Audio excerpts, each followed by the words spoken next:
So the first car I want to discuss is the Mazda Miata. I'm only going to talk about the NA, the first generation, because my goal for this video is to give you guys the most cost-effective ways to find these cars. So you're looking at around, let's say, maybe like three up to maybe 9, 10 grand if you want one with very low mileage.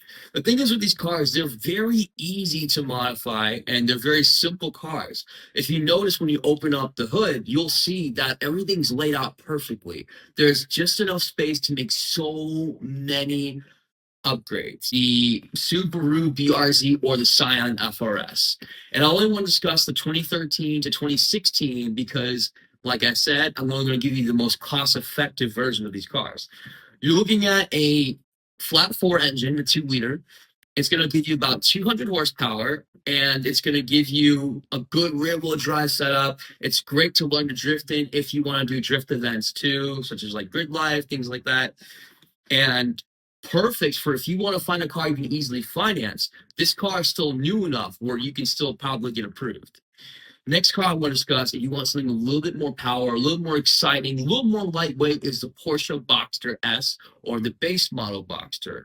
Even above 100,000 miles, it'll still be a decent car. Just promise me you will be able to try to keep the car on its scheduled maintenance. That way, you're not running into too many problems you can't really tackle. Yes, most things you got to do for the car are expensive, but like I said, if you stay on time, on task, ahead of time, the car will treat you well.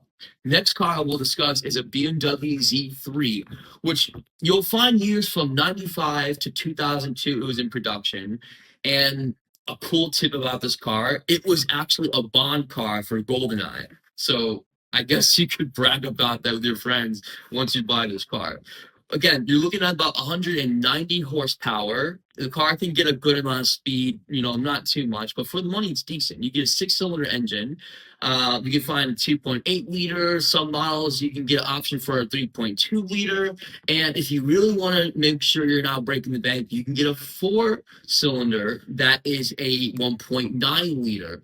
This car was actually basically BMW's answer to the Miata when it first came out in 1994 with the new engine, because Mazda built a new version with a 1.8 liter engine. BMW said, okay, Mazda, let me give you a 1.9 liter 4-cylinder, and it's a base model. Take that.